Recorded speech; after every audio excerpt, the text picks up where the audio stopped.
So, Lo, first of all, good to see you again. Yeah, thanks for having me. I really appreciate it. How did you first come up with the idea for Plexo? What was your path to launching the fund? And tell us a little bit about who your LPs are and how you decided who to approach in that sense. Yeah, happy to do it. Well, John, I mean, it's appropriate that this is your session because as is well known, I mean, this really started when there was an initiative by the team within GV to really try and think about, hey, how can we support Black GPs and get access to more deal flow at the same time? The effort was so interesting to me that I actually was at a big roundtable event, and I said, hey, maybe there's a way to actually scale this effort up. And this is one of the unique things I think that the team should note is if I had said at any other place of employment, hey, I would like to take this idea that was originated here. I want to have you pay me to work on it internally so I can figure out a plan to scale it up. And oh, by the way, support me by investing as my first investor. I probably would have been laughed back to my desk, but that entrepreneurial spirit runs deep throughout the Alphabet organization, and got the support of DK, which was amazing, and shifted over to, spent about, I don't know, I came up with the idea around February of 2016 and spent 6 months taking a look to see if there was a there. And there was. And then around Thanksgiving, started to focus on it full time.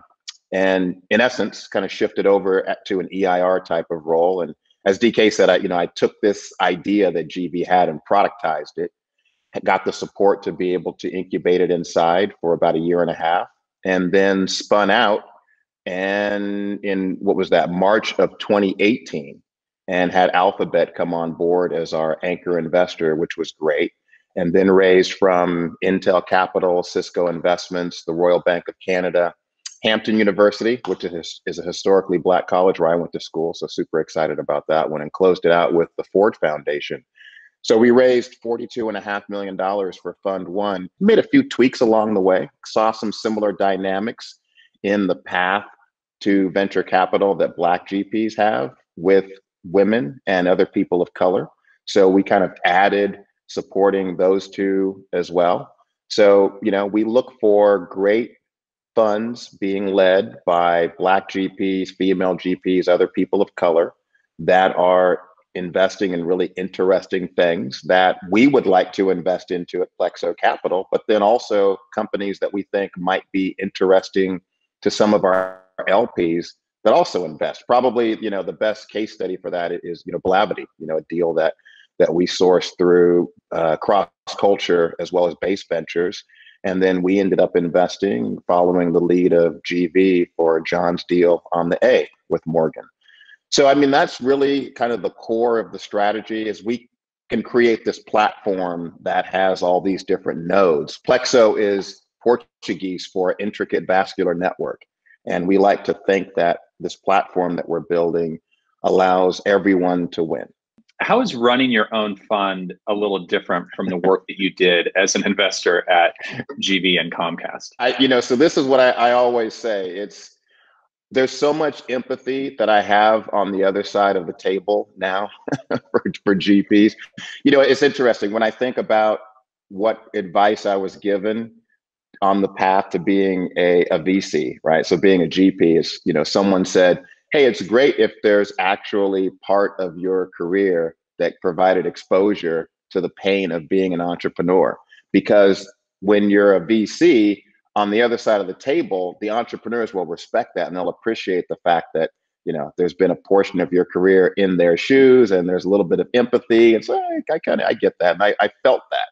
And boy, I got to tell you, it's the same thing working with these GPs that we work with, because we're focused on GPs that are, typically these are small funds. These are sub $100 million funds. And it's amazing to have such a great platform like GV where the investors can focus on sourcing great deals and then helping those entrepreneurs succeed. The operating partners can help provide that different viewpoint from the perspective of functional areas that actually might even touch the entrepreneur on a daily basis more frequently than more of the financing strategy and governance activities on the on the investor side. And then all of the great work behind the scenes from the support from the finance team, from the folks that are focusing in on the legal side, from, obviously all the support staff, the great administrative partners.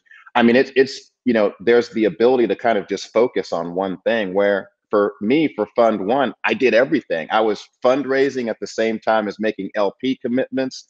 So, I'm trying to go through and work with our attorney on our limited partner agreement, which is the contract with an LP to invest into the fund. And I don't really understand all these different nuances, and kind of had to learn quickly which levers can I pull. And then after I get the check, then there's this whole role of investor relations. So if you're going to take institutional money, there needs to be institutional grade reports and communications and all these different elements. And, it's just a lot of outreach. And I feel like there's so much more that I'm doing that reminds me of my time as an entrepreneur. I always tell people I'm flexing way more entrepreneurial muscle than, big firm, billion in AUM investor muscle. It's just, I'm building, just like the entrepreneurs that your team works with are building their companies, I'm building my firm, and we're trying to build ourselves into a world-class brand name franchise. And it just takes a lot of work. So, now we're starting to put the pieces in place to have the team so that I can have some support. But I gotta say, I've learned so much about all these other elements that are necessary to raise a fund. And it actually gives me perspective on how we can help our GPs, because, it's one thing to exit a firm and be a great investor, but it's a whole different thing in becoming a great fund manager. That's an entirely new skill set for me. What kind of companies are you most excited about right now? Yeah, it's great because, again, the thing that is most important for us is trying to connect all these dots. So the areas that we like to focus in on parallel a lot of what our LPs that invest also focus on. We don't do a lot on the life sciences side, but we do focus on generalist GPs, and we tend to like those that lean a little bit more towards enterprise. We like the folks that are doing things in marketplaces / e-commerce, both facing the customer as well as the infrastructure necessary to provide those experiences. So, those are things that are obviously I'm familiar with. And then we'll do a little bit of consumer. We mainly prefer some tech-enabled consumer, but we like the consumer as well. From a stage perspective, this is what I think is really interesting, just watching all these changes. We focus a lot on what our GPs are doing. So pre-seed, seed, Series A. And there's some math behind, why we like that. It's also just an area that, to be quite frank, even for these GPs that are underrepresented, they might leave a multi-billion in assets under management firm where they've invested across multiple stages. But the reality is, when those folks go out to raise their first fund, your strategy is your fund size. So, they're not likely to go out the gate and raise a fund that allows them to compete to lead deals at the Series B or Series C.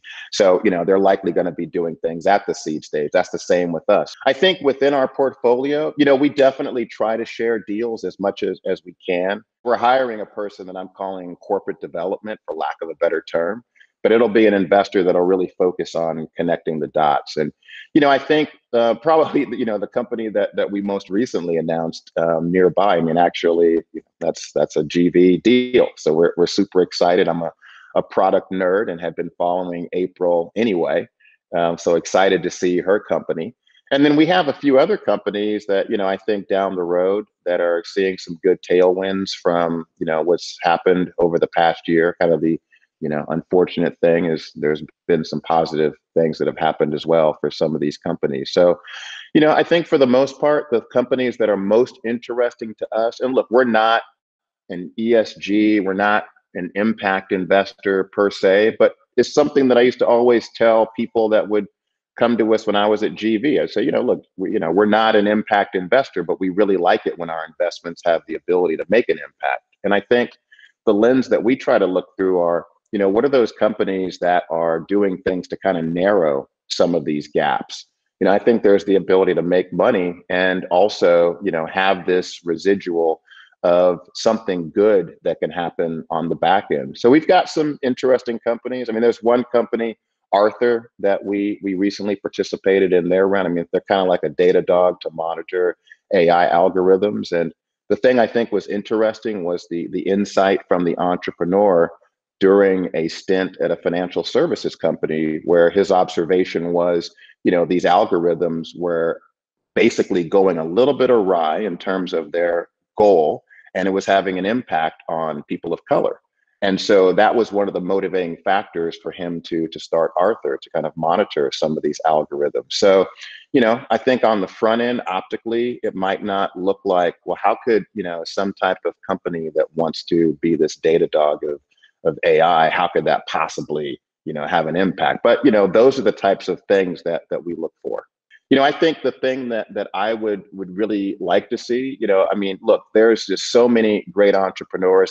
The unfortunate piece that I've learned with companies led by, underrepresented people, so whether it's, Black entrepreneurs, other people of color, or women, is that when you look at those early stages and that ability to kind of have that initial capital to take those risks, we don't have that same access to capital. It's interesting, like looking at some of the regulation that the SEC places around who can actually invest on the private side. The irony is you can invest all your money in GameStop and lose everything, but we put all these gates around the ability for people to invest into their family because you have to reach a certain threshold for this, accredited investor. And that really hurts people of color in particular. So they're not able to get as far, which means that they're also not likely to be able to have those front end metrics that make that an attractive deal. So I think, the more that things can be loosened up, and to also, actually look at this within the context of, don't think like the VC that looks at a company and says, oh, well, how come you haven't quit your job? Why are you still like doing this kind of on the side? And it's like, well, because I don't have the ability to kind of take that financial risk. I don't have the bank account to finance this myself. My family isn't, and friends aren't accredited investors. And so I really just don't have the ability. I'm doing the best that I can, right? And sometimes, certain GPs will say, well, that's not good enough. You got to quit your job and go all in. And, look, that's not be the reality for everyone. Okay, one last question. How are you assessing new and emerging managers that don't have a long investing track record? Track record is really important for us. I like to say we will fund a first-time fund all day long.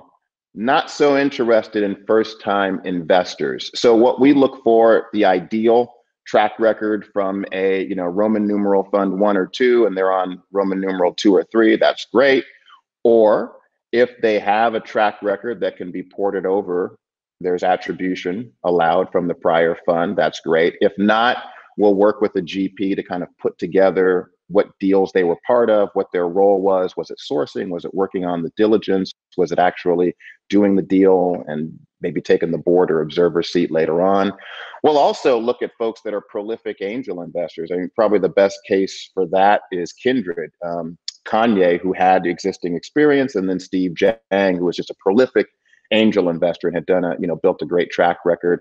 But then we'll also, look for people where they might have been able to get access to deals and had to fund it through an SPV. We're very interested in that, especially because we know that the hustle that's required indicates they could probably raise money because they had to raise funds to put into the SPV. And also just entrepreneur testimonials. If an entrepreneur says, look, this investor, they only invested 25, 50K, but we would have absolutely lit them. We would have fought for them to write a larger check. We've given them super pro rata. Those are all the things that are important and things that we look at. So, it's not necessarily kind of just having that, that track record from, a Sequoia or KP and kind of spinning out into your own fund. It's, what are the other things that they're doing, especially through the lens of the entrepreneur?